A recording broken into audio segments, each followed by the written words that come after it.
जय किसान साथियों, मैं आपका साथी सत्यपाल सदावत और आप देख रहे हैं मेरा यूट्यूब चैनल। यदि आप मेरे चैनल पर नए हैं तो कृपया चैनल को सब्सक्राइब कर लें, बेल आइकन का बटन दबा दें और वीडियो अगर पसंद आए तो एक लाइक शेयर ज़रूर कर दें। आपसे 2-3 बातें करनी है। बहुत महत्वपूर्ण मसला है किसानों का, इससे संबंधित। सबसे पहले तो आपको ये कि वेस्टर्न डिस्टर्बेंस की वजह से 17 और 18 फरवरी को मौसम खराब रहेगा। इस पश्चिमी विक्षोभ के कारण गंगानगर, हनुमानगढ़, बीकानेर, चूरू, नागौर, जोधपुर, जैसलमेर और बाड़मेर प्रभावित होंगे। कहीं कहीं गरज के साथ छींटे पड़ सकते हैं, बिजली चमक सकती है और हो सकता है कि कहीं गड़ेमारी भी हल्की फुल्की हो जाए।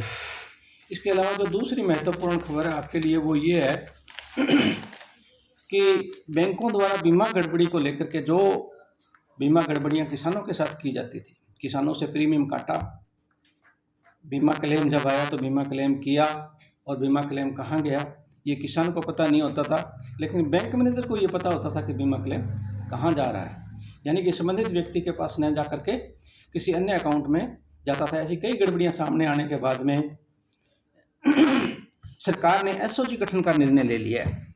एसओजी इसकी जांच करेगा कि पूरे राजस्थान में किन किन किसानों का बीमा किया गया, कितना किया गया, कितना प्रीमियम आया और किस किस को क्लेम दिया गया तो कहाँ दिया गया, कैसे दिया गया। इन सब चीज़ों की उसमें जांच होनी जरूरी है। अभी हाल ही में राजस्थान के कृषि मंत्री किरोड़ी लाल मीणा ने सालासर के अंदर एक स्टेट बैंक ऑफ इंडिया की शाखा में जाकर के धरना दिया था। उनके पास इस बात की पुख्ता जानकारी थी कि इस बैंक में गड़बड़ हुई है और बिना साक्ष्य के मंत्री इतनी देर वहां लगा नहीं सकता जितनी देर उन्होंने ली।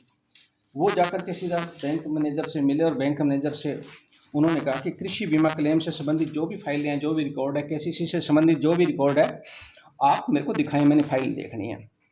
लेकिन जिन किसानों का वहाँ पे बीमा किया गया था वो किसान वहाँ के न होकर के कहीं अन्यंतर जिले के थे। यानी कि सालासर के अंदर बीमा किया गया, सीकर में पड़ता सालासर, और किसान थे बीकानेर के गजनेर के रहने वाले। कुल 71 किसानों का बीमा हुआ था और क्लेम किसी और को प्रस्तुत किया जा रहा था। जब किरोड़ी लाल मीणा को इस बात में पता चला तो वो पुख्ता जानकारी लेने के लिए गजनेर गए और गजनेर के एग्रीकल्चर ऑफिसर से, वहाँ के अधिकारियों से ये पूछा कि इस नाम की जो ये लिस्ट है बीमा क्लेम की, ये किसान यहाँ रहते हैं या नहीं रहते, इनकी ज़मीन है या नहीं। पूरी तरह से जो वो वाक़या था वो झूठा पाया गया। यानी कि वहाँ ना तो उस नाम के कोई किसान थे, ना उस नाम का कोई बीमा हुआ था, ना किसी के नाम से वो प्रीमियम लिया गया था, बल्कि यह एक तरह से फर्जी एंट्री थी।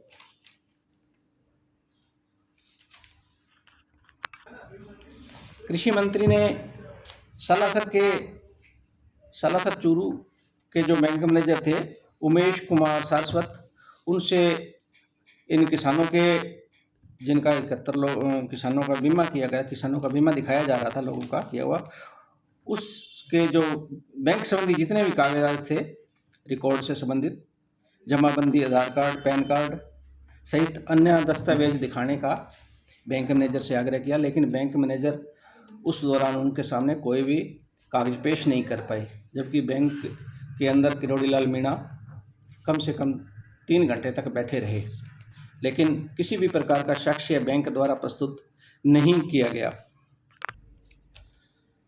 कृषि मंत्री ने बताया कि गजनेर के रहने वाले एक किसान हैं जिनका किसान नाम दिया गया आकाश ओझा, रिकॉर्ड के मुताबिक आकाश ओझा उनका नाम का, और उनके पिताजी का नाम भी आकाश ओझा ही बताया गया है रिकॉर्ड में।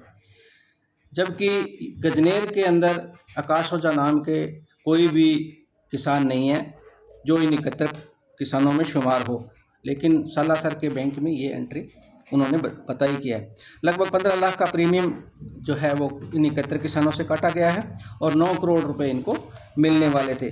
कृषि मंत्री मीणा ने बताया कि पूरे राज्य में सरकारी बैंकों में केसीसी धारकों की संख्या जो है ना वो 21,52,000 है। जो केसीसी किसान क्रेडिट योजना के तहत लाभान्वित होते हैं, जिनके पास ये केसीसी होती है, बीमा उनका ऑटोमेटिकली बैंक करता है। इनमें सालासर बैंक के 71 केसीसी धारकों की लिस्ट है। एसबीआई व अन्य प्राइवेट बैंक का 15,000 किसानों का फर्जीवाड़ा प्रतीत हो रहा है। इसमें 15,000 किसानों का 1150 करोड़ रुपए के गबन की आशंका उन्होंने जताई थी। एक और खबर राजस्थान में श्री कर्णपुर से है। उसके मुताबिक कर्णपुर क्षेत्र के अंदर 128 करोड़ रुपए का घोटाला वो बीमा क्षेत्र में, किसानों को जो बीमा मिल रहा है इसके क्षेत्र में आया है। ये लेटेस्ट खबर है।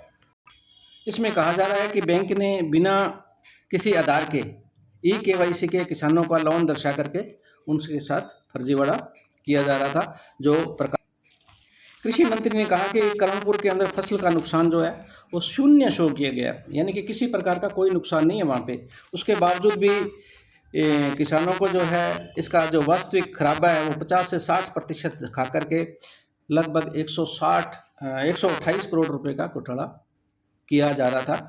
इसके प्रकाश में आने के बाद में सरकार ने यह निर्णय लिया है कि इसकी जांच जो है SOG से करवाई जाएगी। जितने भी बैंकों में घोटाले हो रहे हैं सबकी जांच SOG से, जैसे जैसे आगे आगे तार जुड़ते जाएंगे सभी को इसमें पूछताछ के दायरे में लिया जाएगा। KYC से संबंधित एक घोटाला कुछ समय पहले हुआ था, वो पल्लू के अंदर हुआ था, हनुमानगढ़ के पल्लू के अंदर। वो भी घोटाला सामने आया था। उसके अंदर क्या था कि बैंक मैनेजर ने 2 किसान थे एक ही नाम के, एक ही बैंक के अंदर, उनको दोनों का फसल बीमा काटेगा और KCC उनके पास थी, दोनों के पास थी, लेकिन दोनों के पिता का नाम अलग अलग था, एक ही क्षेत्र के रहने वाले थे। इसमें क्या है कि जिस किसान को लाभान्वित होना था ना, वो किसान लाभान्वित न होकर के किसी दूसरे किसान को बैंक मैनेजर ने लाभ दिया। अब इसके पीछे बैंक मैनेजर का क्या जो लाभ छुपा हुआ था ये तो हमें मालूम नहीं है, लेकिन जिसको क्लेम दिया गया था उसका प्रीमियम नहीं काटा गया था। जिस किसान को वास्तविक हकदार था उसने कम से कम साल भर बैंक में चक्कर लगाए और बैंक मैनेजर से बार बार कहता रहा कि मेरा जो इंश्योरेंस क्लेम है वो मेरे को दो, इंश्योरेंस क्लेम मेरे को दो, लेकिन किसी प्रकार का क्लेम उसको नहीं दिया गया, क्योंकि उसको कहा गया कि आपका क्लेम जो है आपको दे दिया गया जो बनता था। थक हार कर किसान बैठ गया। वो किसी बुद्धिजीवी के पास बैठा, उसने ये बात की कि यार मेरा क्लेम आया था इंश्योरेंस का KCC के अंदर और मेरे को न दे करके पता नहीं किसको दिया गया है, मेरा क्लेम क्रेडिट नहीं हुआ। तो उसने उसको राय दी कि आप ऐसे करो, जिला उपभोक्ता मंच में जाओ, वहाँ पे केस दायर करो। उसने वैसे ही किया। अगले दिन वकील से मिला, जिला उपभोक्ता मंच के अंदर केस दायर करवाया। हनुमानगढ़ के अंदर ये घटनाक्रम हुआ था। हनुमानगढ़ में केस दर्ज कराने के बाद में लगातार बैंक को कई नोटिस गए, लेकिन बैंक मैनेजर टस से मस नहीं हुआ। आखिरकार आखिरी नोटिस के दौरान जब बैंक मैनेजर को वहाँ पर उपस्थित होने के लिए कहा गया तो उसने गलती मानते हुए उसको उसका क्रेडिट लाभ देने का मूल किसान को कह दिया कि ठीक है, जिसको इसका क्रेडिट जो लाभ है वो मिलना था, मेरे से गलती से हो गया, वो इसको दिया जाएगा। इस प्रकार से अगर आप समस्याओं के पीछे किसान लोग पड़े तो ज़रूर ये इस दशा में सुधार हो सकता है। लेकिन अब सरकार ने एक बेहतरीन कदम आपके लिए उठाया है और वो कदम है SOG का गठन। SOG के गठन के बाद में इसकी जो जिस प्रकार की ये KCC के अंदर परतें उगड़ रही हैं, यहाँ जो बीमा कंपनियां बीमा करती हैं वो सिर्फ अपने फ़ायदे के लिए नहीं करती, उसके साथ में कुछ और अन्य लोगों का भी फ़ायदा जुड़ा हुआ होता है, तब वो ऐसे घोटाले करती हैं। अब इसकी जांच होना बहुत ज़रूरी है। तो सरकार ने निर्णय ले लिया है कि इस क्रम में जितने भी घोटाले हुए हैं सबकी बराबर जाँच की जाएगी और सबको इसके दायरे में लिया जाएगा। जहाँ जहाँ शक होगा वहाँ जाँच जरूर की जाएगी।